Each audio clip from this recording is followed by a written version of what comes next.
Good morning and welcome in for another video. And if you are new to the channel, my name is Darren and I like to just vlog everything we do on a day-to-day basis as a class 1 driver, and sometimes I do a bit of class 2 driving as well. And for today we are in a MAN. Not my favourite style of vehicles because it just feels a lot chunkier than what my Renault is. And also the window screen just seems that little bit more narrower than the Renault, and you don't have much of a position of view for down there, so if there's any cars or pedestrians walking down, you got to make sure you got to keep an eye on that mirror, and also these two mirrors here. And this is what we can actually see is inside a truck. We've got our mirrors on this side, but then we have 4 over this side. So we have 1 there, 2, 3, 4, but it's not a great field of view, is it? And I'll be honest with you, it's not good driving someone else's truck because you have different comforts in your own truck that you get used to. The turning circle, an example. Where the handbrake is, so the handbrake is down here, whereas on the Renault the handbrake would be around here. The steering wheels on the MANs are massive compared to some of the others. If you put my arm against it, it's pretty much my whole forearm. I'm 6 foot. For today's delivery, we've got 1 drop down in Dunstable, 3.5 to 4 hour drive depending on traffic. This doesn't calculate traffic, so I had a little bit of time extra for that, and 170 miles away. So it's going to be a long drive, most likely a 10-hour one today. Because the M6 is so volatile and you never know what traffic's going to be like, because it's always terrible on the M6. So it's best to try and keep an overnight bag in your cab, because I would much rather have it and not need it, and then need it and not have it. Our delivery is booked in for 2:30 for a big distribution centre, and we've got 26 pallets on of like chemical wipes, like cleaning wipes and stuff, soaps and something else that's quite like a nice scent to it. I don't know what it is, but it smells like strawberries and that, so it smells nice. Let's begin our drive.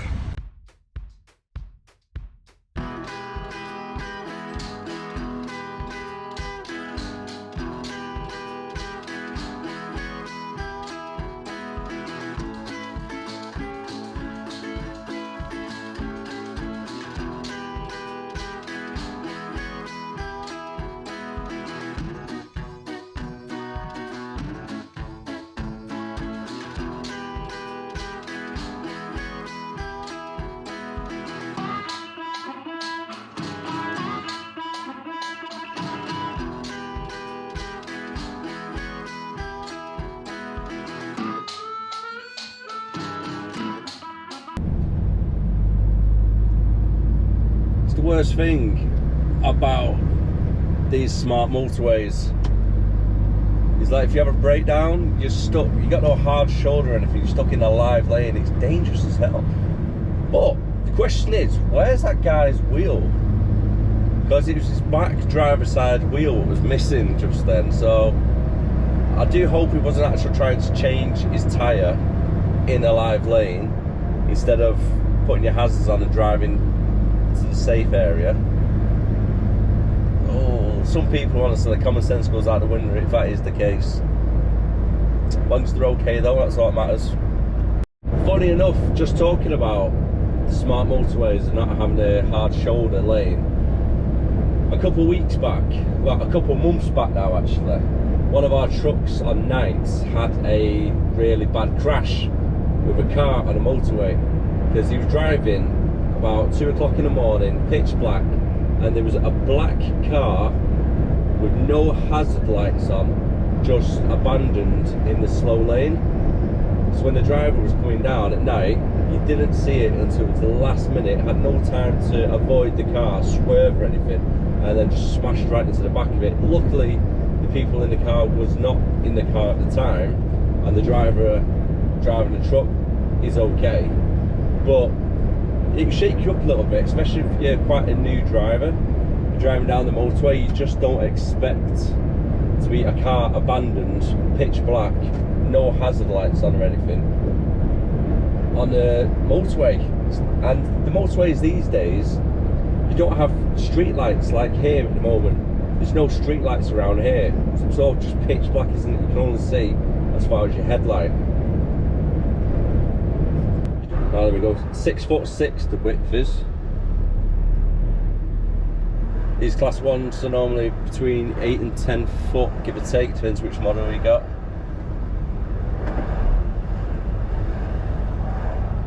Still got people trying to cut across. Quite surprised at how many HGV drivers are still in that lane, to be fair. But at least it's not coming to a grinding halt anyway. We'll just stop starting for about between 5 and 10 miles per hour. I wonder where the actual accident is then, because the slit road for the 842-1. Oh, is this it here coming up? Yeah, he's got his truck here now with his hazard lights on. Because he's got a car in front of him. Wow. Didn't not expect to see that.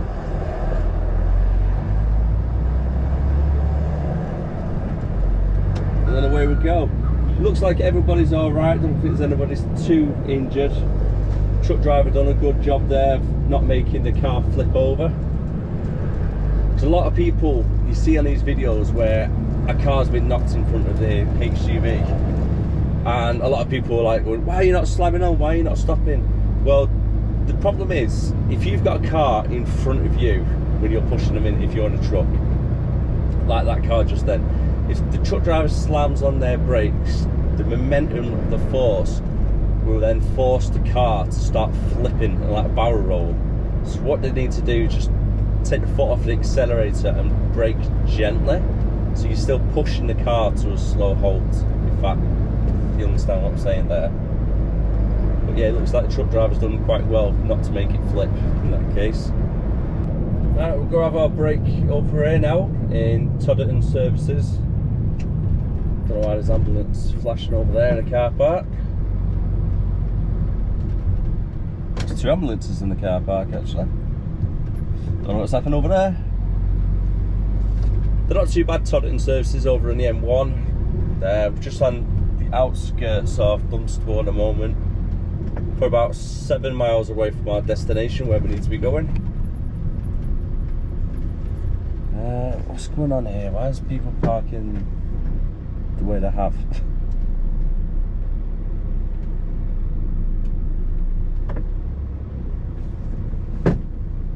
So probably when it gets a little bit busy sometimes in these service stations, it's like a bit of a queue for the trucks to get past each other.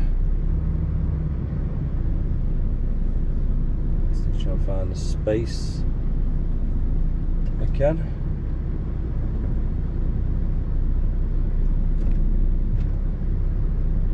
I could probably swing it in there to the left, but this guy is blocking us, so I can't swing it in. Sucks really. Needs to move forward a little bit for us. They can.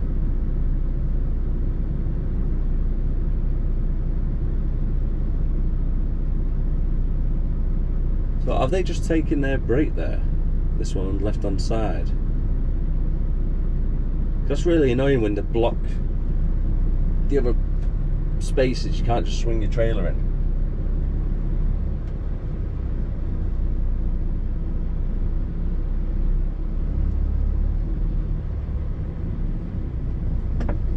European driver here on the left hand side is tapping his leg away. He's in the passenger seat. I think the driver behind him doesn't know he's actually parked up for his brake. And he's blocking about 4 bays. And as you can see there from this angle as well, the way they've parked, they're obstructing about 6 or 7 bays. So when drivers are coming in, they can't actually get access to them bays, which makes it a lot more difficult. So far the journey down has been really good. Traffic's been really good going past Birmingham. We had a little bit of an incident over on the M1 by the Luton junction around there, but overall it's been really well actually.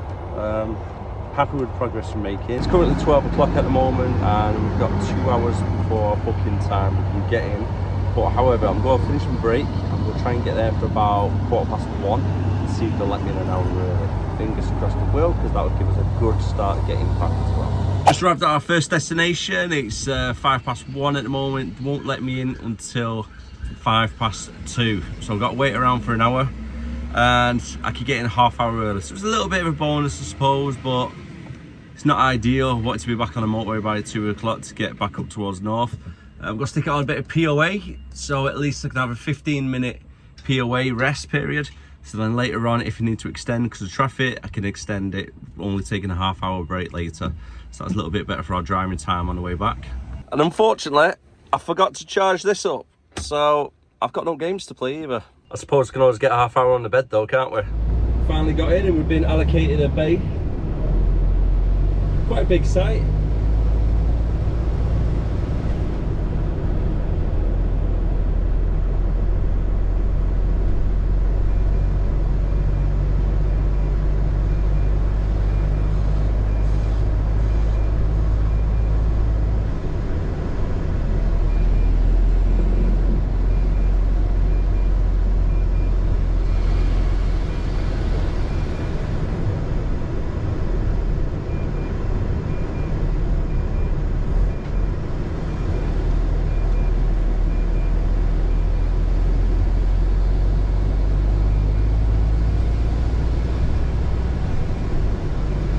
Can't get it on the base straight away, don't be embarrassed about taking a shunt. It does not matter how many people are there watching you, just take a shunt, keep you cool. Better than crashing, isn't it, really? Take a couple of shunts if needed. And you do get a lot of places where you don't have a lot of room in front, so you got to pretty much take the angle pretty tight and then shunt forward and come back so you can straighten the trailer. Got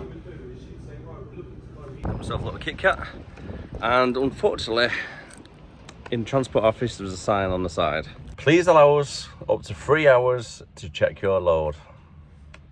Damn. I could be here a while. May as well stick on a bit of POA and watch some Netflix. Where do I start? Been on bay for about 45 minutes, got unloaded. I went into the transport office. They've said they got to get it all checked off. Could be like an hour or so. That's half hour ago, and now I can feel stuff getting put back on to the trailer. Yeah, it's not a good sign, that, is it? Let's see if we can go find out what's happening then. We've had 4 pallets refused, and the reason for refusal is due to wet products. I've had a look at the packaging. It looks like maybe something inside may have been damaged and spilt a little bit. But the trailer itself, I've had a look inside, it's all perfectly watertight. There's no damage or any issues, any leaks whatsoever on here, so it's not from the trailer at least. Time is now 4:05. Due to get back to the yard for 7:45, so that'll be a 14-hour shift, just under. Depending on traffic, hopefully we'll be back before 9 o'clock, because that's our 15-hour cut-off period. So it's going to be a late one again. So today's video is going to be uploaded tomorrow. So this is Monday, it will be uploaded for Tuesday for you to see, just so it's the best quality content after YouTube doing all the processing and stuff. I want to make sure it's 1080p to 4K at least for you. So we've just got back to the yard now. It's 8:20. We started at 6 o'clock this morning, so it's been a long ass shift. Luckily it's not like this all the time, it's only every so often. And I'm definitely looking forward to my own bed instead of using this thing. So I'm going to leave the video there. If you did enjoy it, don't forget to hit the like, comment and subscribe if you are new to the channel. And thank you very much for watching. I'll see you again next time. Bye for now.